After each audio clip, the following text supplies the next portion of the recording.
We are social creatures. From the very beginning of our lives, we are surrounded by others. We are born into families, communities, and societies that shape who we are. From the moment we are born, we crave connection. The touch of a parent, the sound of a familiar voice, these are the first connections we make. This need to belong is deeply rooted in us. It is not just a desire, but a fundamental part of our human nature. It's essential for our survival and well-being. Without these connections, we can feel isolated and alone. We are wired to seek out relationships with others. This drive pushes us to form bonds and create communities. These connections provide us with a sense of belonging. They give us a place where we feel accepted and understood. They make us feel safe and secure. In times of trouble, it is these relationships that we turn to for support. When we feel connected, we thrive. Our mental and emotional health improves, and we find joy in shared experiences. Our relationships give us purpose and meaning. They motivate us to be better and to strive for more. They help us navigate the ups and downs of life. Through good times and bad, our connections provide a steady foundation. Forming relationships is a natural and instinctive process.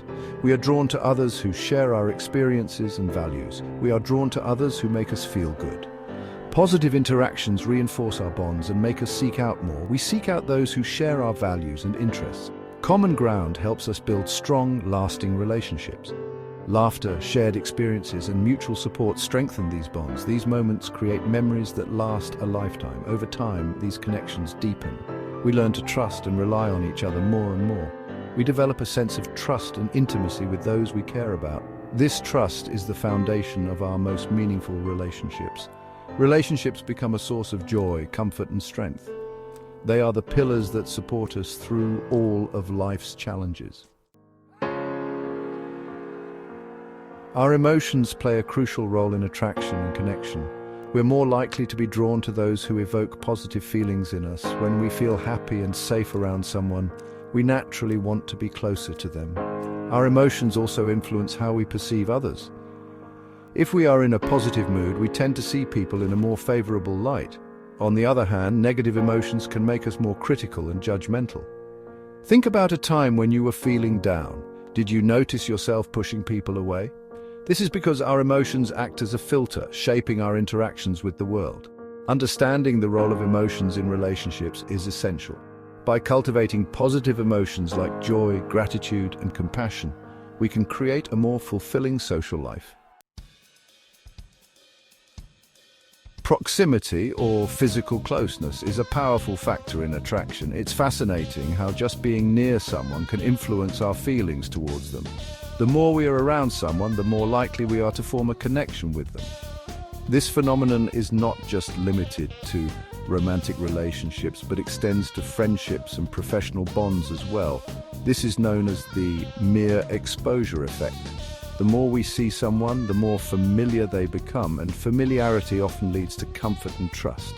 Think about your co-workers or classmates. These are people you see almost every day, and over time, you start to know them better, even if you didn't initially choose to spend time with them. You may not have chosen them as friends initially, but over time you may have found yourself developing feelings for them. This gradual process of getting to know someone can lead to deep and meaningful relationships. This is because repeated exposure leads to familiarity, which often breeds liking. The more we see someone, the more we tend to like them, simply because they become a regular part of our lives. Proximity also increases the likelihood of interaction. When we are physically close to someone, spontaneous conversations and interactions are more likely to happen. When we live or work close to someone, we have more opportunities to get to know them. These frequent interactions can reveal different facets of their personality, making the relationship richer and more nuanced. We see them in different contexts, which allows us to learn more about their personality. Observing someone in various situations helps us understand their character, values, and interests. Proximity doesn't guarantee attraction, but it certainly increases the odds.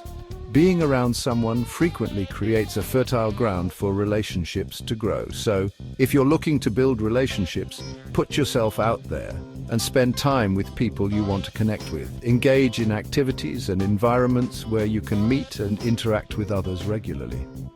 The more you immerse yourself in these social settings, the higher the chances of forming meaningful connections. First impressions matter. Within seconds of meeting someone, we make judgments about their character and likability. These initial assessments are often based on superficial factors like physical appearance, body language, and tone of voice. While it's important to remember that first impressions aren't always accurate, they can have a lasting impact on our relationships. Physical attractiveness, for example, can play a significant role in initial attraction. However, attraction is a complex phenomenon. Other factors such as shared interests, sense of humor, and intelligence also contribute to our overall perception of someone. As we get to know someone better, our initial impressions may be confirmed, challenged, or completely transformed. Our early experiences with caregivers shape our attachment style, which influences how we connect with others throughout our lives. These initial bonds lay the foundation for how we perceive relationships and interact with the world around us. These patterns of relating to others are formed in infancy and childhood. The way we are nurtured, the consistency of care, and the emotional availability of our caregivers all play crucial roles in this development. They impact our romantic relationships, friendships, and even our interactions with colleagues. Whether we feel secure, anxious, or avoidant in our adult relationships often traces back to these early experiences. There are 4 main attachment styles: secure, anxious, avoidant, and fearful avoidant. Each style represents a different way of connecting with others and managing emotional closeness. People with a secure attachment style tend to have trusting and stable relationships. They are comfortable with both giving and receiving love and support. They feel comfortable with intimacy and are not afraid of commitment. This security allows them to form deep and meaningful connections without the constant fear of being hurt. Those with an anxious attachment style, on the other hand, may crave closeness, but also fear rejection. They often worry about their partner's feelings and need constant reassurance to feel secure in the relationship. They may worry about their partner's feelings and need constant reassurance. This can lead to a cycle of seeking validation and feeling insecure, which can strain relationships. Individuals with an avoidant attachment style may appear independent and self-sufficient. They often prioritize self-reliance and may distance themselves from others to avoid vulnerability. They may avoid intimacy and have difficulty expressing their emotions. This can create barriers to forming close relationships, as they may struggle to open up and share their true feelings. Finally, people with a fearful avoidant attachment style experience a mix of anxiety and avoidance in relationships.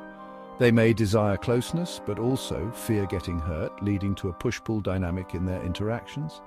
They may desire closeness, but also fear getting hurt. This internal conflict can make it challenging for them to maintain stable and fulfilling relationships, as they constantly battle between wanting intimacy and fearing it. Our family of origin is our first school of relationships. It's where we learn about communication, boundaries, and emotional regulation. The dynamics within our family can have a profound impact on how we interact with others. If we grew up in a loving and supportive home, we're more likely to develop a secure attachment style. However, if our childhood was marked by conflict, neglect, or abuse, we may develop an insecure attachment style. Our siblings also play a role in shaping our social skills. Through our interactions with them, we learn about cooperation, competition, and conflict resolution. These early experiences can influence how we navigate relationships with peers and romantic partners later in life. Understanding the influence of our family on our attachment style can help us break free from unhealthy patterns and build stronger, more fulfilling relationships. Our attachment style continues to influence our relationships in adulthood. Securely attached individuals tend to have more stable and satisfying relationships. They are comfortable with intimacy and are able to communicate their needs effectively. People with an anxious attachment style may struggle with feelings of insecurity and jealousy in their relationships. They may need constant reassurance from their partner and may be prone to clingy behavior. Those with an avoidant attachment style may have difficulty with emotional intimacy and may avoid commitment. They may prioritize their independence and may struggle to express their feelings. It's important to note that attachment styles are not set in stone. With self-awareness and effort, it's possible to develop a more secure attachment style. Therapy, self-help books, and conscious effort in our relationships can foster healthier patterns of connection. Friendships are essential for our well-being. They provide us with companionship, support, and a sense of belonging. Unlike family relationships, which are often determined by biology and circumstance, friendships are chosen. We choose our friends based on shared values, interests, and experiences. Good friends offer a listening ear, a shoulder to cry on, and a source of laughter and joy. They celebrate our successes and offer comfort during challenging times. Friendships can provide a sense of validation and acceptance, which is crucial for our self-esteem. Nurturing our friendships is essential. Make time for the people who matter most, even when life gets busy. Reach out, stay connected, and show your friends how much you care. While there are many similarities in how men and women experience relationships, there are also some notable differences. These differences are often attributed to societal expectations and cultural norms. Men, for example, are often socialized to be more independent and less emotionally expressive. This can sometimes lead to challenges in romantic relationships, as women may desire more emotional intimacy and communication. Women, on the other hand, are often socialized to be more nurturing and relationship-oriented. They may place a higher value on communication and emotional closeness. It's important to remember that these are just generalizations. Every individual is unique, and there is a great deal of variation within genders. Understanding these differences, however, can help us communicate more effectively and build stronger relationships with the people in our lives.